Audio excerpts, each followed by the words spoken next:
Hey guys, Jack on Wrist here, back with another video, and in today's video I want to make a state of the collection video. Now I made one of these about 4 months ago, but I wanted to update everyone on the collection as I changed out my main luxury piece, and I did add a couple other watches. But another part of this video is just talking about a couple main two questions that I have for you guys that I'll ask throughout the video. So I'll get to those, but without further ado, let's get right into it. Number one, my first main piece that I was given, the watch that started it all for me, is the Omega DeVille Quartz from 1981. This is a watch I received from my grandmother, but it was actually my great-grandfather's. Now what you see is what you get. It's a pretty basic watch. I guess the most unique thing about it is it doesn't have a crown. It's actually a pusher to change the time, but it's a 33 millimeter nice gold dress watch. But the real significance for me is what it means to me. Not only is it a connection to my family members, or my great-grandfather specifically that I did not meet, but it actually is just, what got me into watches. And when I got this watch, it was my first real watch that wasn't, just a crappy digital watch from when I was younger. And it, once I got this about, over a year and a half ago, I just dove right into the hobby, and I just did research and more research, and I learned about brands and materials and so much more, and there's still so much more to learn. And I really cannot thank my grandmother enough for getting me into this hobby that has really just exploded for me. I've really enjoyed being into wristwatches, and I really have this watch to thank. And obviously I'm extremely blessed to have this as my first watch because it is from a really nice brand, and it's a nice watch. I'm sure many people would love to have their first watch be something like this, and I do understand how lucky I am to have it. With that being said, I do want to ask you guys an important question before we move on. This watch, the Omega, you see in the background now, got me into watches, and I'm curious, what got you guys into watches? Were you given a certain watch and you just did more research like I did? Did someone else in your life have a really cool watch or something else? I'm just really curious because I know everyone's journey is a little bit different, and I'm really curious just to know how everyone has sort of got into this hobby. Now moving on to the next watch. This is a Belova 23 jewel manual wind tank. This was also my great-grandfather's, but there's not as much of a story behind it. This was really just a watch I found and took for myself. I don't really have too much backstory on it. I don't know what year it's from. I don't really know too much about this particular model, but I have seen them on eBay, or similar watches to this on eBay from Belova, tank sort of style watches. And I know you can get them for relatively cheap, maybe $200 to $300. So if you like the way this watch looks, I would definitely recommend looking for something like that on eBay. But just another watch I like to rotate in my collection, with the Omega and this being more dress watches. I don't really wear them too often, but I definitely like to throw them on wrist every once in a while. I do want to make sure I take care of these older watches just because I don't want anything to happen to them, and they mean a lot to me. So with my sort of slightly more active lifestyle, I'm not really looking to wear these a whole lot, but definitely enjoy wearing them when I do. The next watch, another vintage watch. This one was actually my grandfather's. This is a 1969 Hamilton Fontaine Blue, and I believe this watch was actually a watch that he bought to celebrate having my dad, which is really cool. My dad was born in 1969, so another really cool, meaningful watch for me. And it's just, I don't know, it's really cool. There's actually a chronograph version that's way more expensive than this, of course, it being a chronograph. So this is just sort of your basic three-hander with date, but it is actually inspired, and the name Fontaine Bleu comes from a place in France, and the K-shape comes from a fountain that's there that has this sort of shape.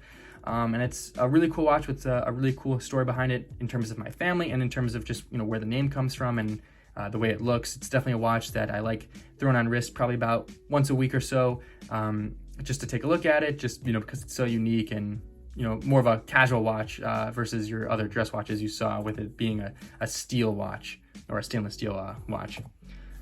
The last watch that was given from a family member is this, which is a Seiko quartz, a sort of date just homage. Its reference number is 7N43, I believe.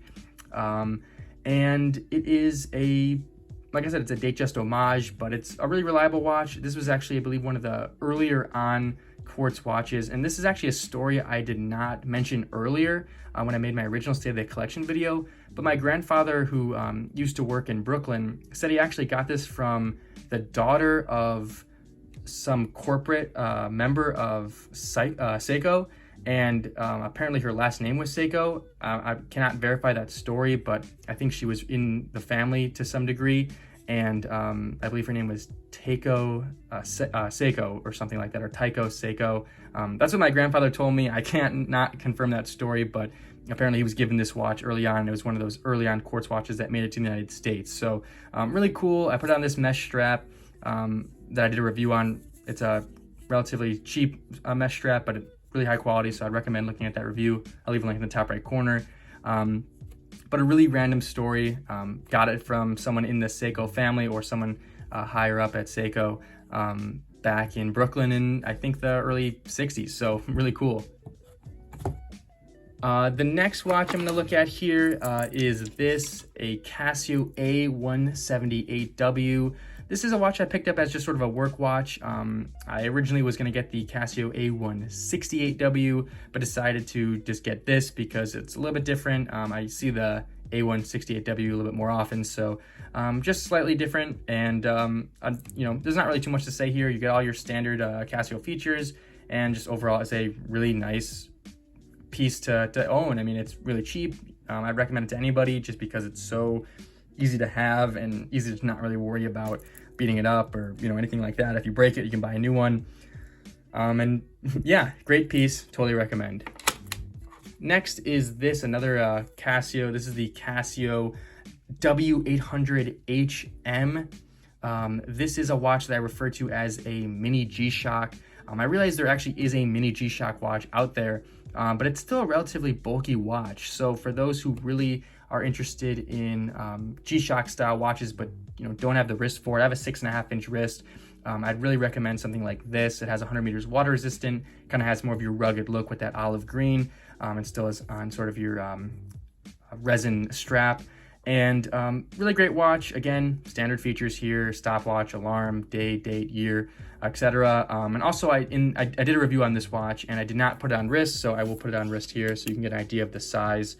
And also that the next watch as well is the same size. So, and I did not do a wrist shot of that as well. So I'm just gonna throw that in here for those who wanted to see that. But really nice watch. I'll just keep it on wrist, but size great for my 6.5-inch wrist. Looks great, and not really overwhelmingly big to any degree.